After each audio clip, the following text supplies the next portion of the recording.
It's pretty remarkable at this point in the gospel, according to St. Mark, we have seen Jesus Christ do some pretty spectacular things. And after accomplishing these things, he decides to go back to his hometown in Nazareth to be despised and rejected. How many of you would do that? How many of you, after, let's say, a modicum of worldly success, get the invitation for your 10th high school reunion, knowing that you would be met with ridicule, and be despised and rejected? You know, there are no limits to what our self-love is able to do, the many contortions it can lead us through. But see, Jesus Christ has not 1 ounce of self-love in that sinful sense of the world. He does not desire your esteem. He doesn't desire my esteem. He doesn't desire to be esteemed and seeks the esteem of no one. Could you imagine being that far above the fray, where you are that indifferent to what people think? And isn't that precisely the testimony of Christ's adversaries? Remember that occasion when they brought him the Roman coin? They thought they were going to trap him, and they began by buttering him up, flattering him with his magnificent homilies and saying, "And we know you're a man of God. You don't care about the opinion of other people." I mean, he already had a reputation for that. He already had a reputation for that. But let's dive a little deeper, though, into Christ's, human life. Not just his reputation, whether good or bad, depending on the receptivity of his audience. But you know how I like to remind you from time to time when there's going to be a detail in the Gospels that is so easy to overlook, but it speaks volumes. And so before I go on to the remarks that I have prepared for this morning, I just want to hit one little detail that is quite extraordinary in today's Gospel. Is that when Jesus Christ returns to his hometown, what is the reaction to the people he grew up with? What was their reaction? They were completely astonished. And not only were they completely astonished, they were completely astonished by all the reports they were hearing about him.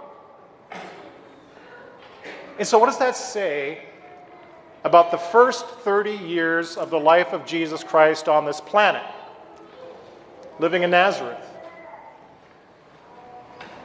Wasn't it so just utterly and thoroughly and completely and unnoticeably normal? Never, ever, ever did anything to attract any attention to himself. It truly was a life hidden in God, without pretense, totally unassuming. And that can kind of help us to understand the reaction of the people when he returned to his hometown. Who is this guy? We know him. We know him. What does that say about us? There's that saying, isn't there? Familiarity breeds contempt. We think we're so smart. We think we are so smart that we've got it all figured out. And on account of that, we miss what God is doing because we don't have the wherewithal to humble ourselves, to see things as he sees them, and to recognize his activity in what it is that he wills. I kind of had this conversation with the people in Ronan this morning. You know, I heard this terrific, practical working definition for the word jealousy. Counting other people's blessings. Tends to make you miserable, doesn't it? And if you're so busy counting everyone else's blessings and feeling miserable about it, what aren't you doing? Paying attention to how God is blessing you in your life. Do that. And maybe you won't be so grumpy and people will want to hang out with you. But let's move on to what I really want to get to in my remarks today is to look at the amazement of Jesus Christ at the lack of faith of the people of his hometown. His amazement. You know, we're only told that Jesus Christ, for all practical purposes, is only amazed by one thing, and one thing only. Either someone's extraordinary faith or their complete lack of it. I know that sounds like two things, but it all revolves around the one central issue, doesn't it? Faith. So you can either amaze Jesus Christ with your extraordinary faith, or you can amaze him by your complete and total lack of it. Those are our two choices. And so I want to land on that. Yeah, as you know from the bulletin, these past number of weeks, I have been rereading and just completed, I think like for the fourth time, the diary of St. Faustina. And of course, following up on that, I immediately had to gravitate to Sister Josefa Menendez. She was a Spaniard who joined the Society of the Sacred Heart in France, in Poitiers. And their lives overlapped. I think Sister Josefa must have died, I think it was around 2024. St. Faustina, 1924, sorry about that. And St. Faustina in like 1938. But the thing is that they both received these extraordinary personal revelations about the contents of the heart of Jesus Christ. And in their diaries, in their writings, we get insight. What does Jesus Christ think? What is it that moves his heart? And to them he has laid open that mystery. He has laid open the mystery of his Sacred Heart to these two extraordinary women. And you find that there is great continuity between what they have to say. And what is one of the things that they had to say? Let me ask you this question. What do you think agonizes the heart of Jesus more? Do you think it's sin? Do you think it's sin, and let's make it personal, your sin that agonizes the heart of Jesus Christ? Or do you think it's rather your lack of trust in his mercy? And how crucified he begged you for faith. I thirst, trust me. What do you think offends him most? What do you think wounds him most? What do you think agonizes his Sacred Heart most? And we think it's sin. We think it's sin. I'm not denying that he did not suffer immensely. Clearly. Paying the price, offering himself as a sacrifice for our expiation. There is no denying that.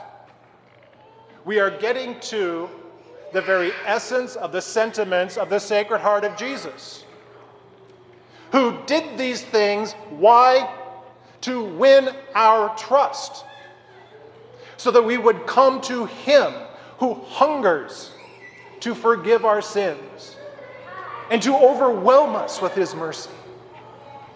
Overwhelm us. But we don't believe. We don't believe.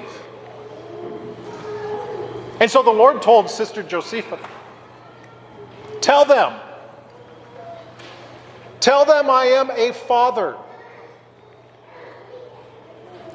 And he says, what father with children does not love the sick child the most? Name that father. Now, we're not talking about like. Which child does the father like more than the other children? We're not talking about how the father feels about his children. We're talking about that very succinct, precise definition given to us by St. Thomas Aquinas of love: to will the good of the other. Who stands in more need of the Father's will for their good and their well-being? The child that is sick, not the ones who are well.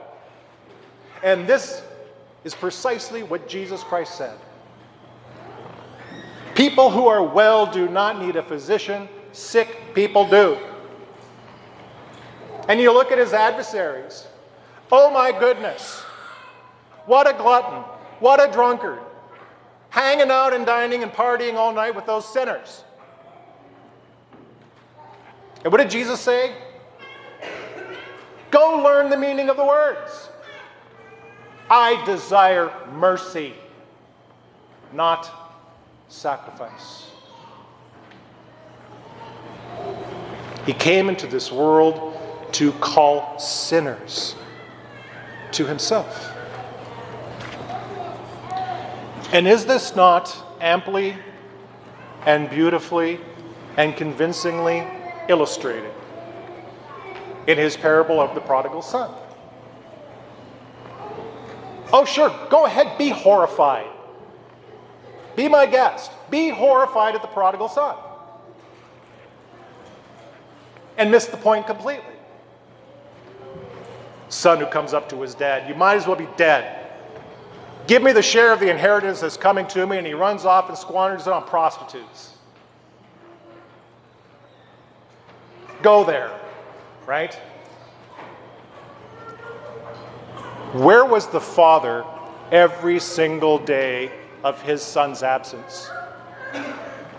He was standing at the foot of the road, waiting, hoping against hope for the return of his son. And when at long last that son returned, he ran to embrace his son and to welcome him home. But of course, his brother is angry. Right? Typical. That's why I said, go there, right? Go ahead and go there. You'll have good company with his brother. Angry that the father could be so extraordinarily kind and compassionate and merciful, that his love has no limits. But does this mean that the father did not love his other son? What did he say to his son? Son, you are with me always. Everything I have is yours. I mean, what more do you need to do to convince, right? What more do you want? You're always with me. I'm grateful for that. I love you for that. Everything I own is yours. But your brother was dead, and now he is alive. We have to celebrate. And that's what we can't wrap our mind around. We just can't, can we? Because we've all committed the unforgivable sin. Or we've condemned others for what we think is the same.